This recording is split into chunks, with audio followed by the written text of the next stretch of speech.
Excuses in our confession are burdens on our conscience. Geronda. When during the confession of a sin one does not feel the same pain he felt when he committed the sin, does this mean that there is no real repentance? If a long time has passed since the sin was committed, the wound is somewhat healed, and this is why one doesn't feel the same pain. The important thing to watch out for is to avoid justifying ourselves during our confession. When I go to make my confession and say, for example, I got angry, even though it may have been necessary to slap someone, I don't mention this extenuating circumstance in order to avoid the possibility of being justified before the spiritual father. A person who confesses and at the same time justifies himself doesn't find inner peace no matter how unscrupulous he may be.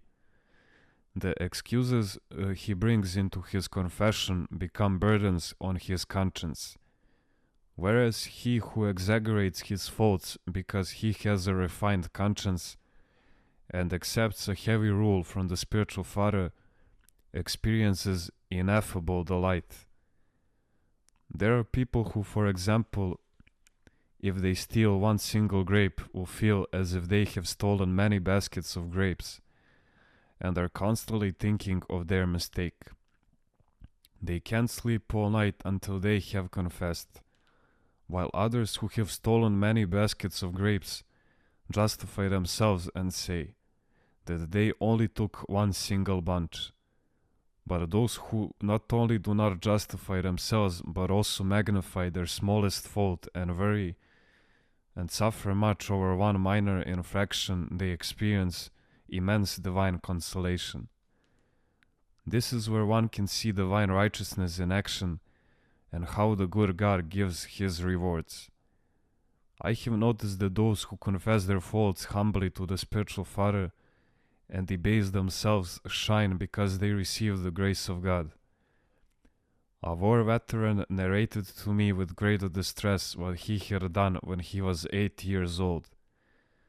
He had taken a ball from another child for just one night, having returned it the next day, and he cried over this because he had saddened that child.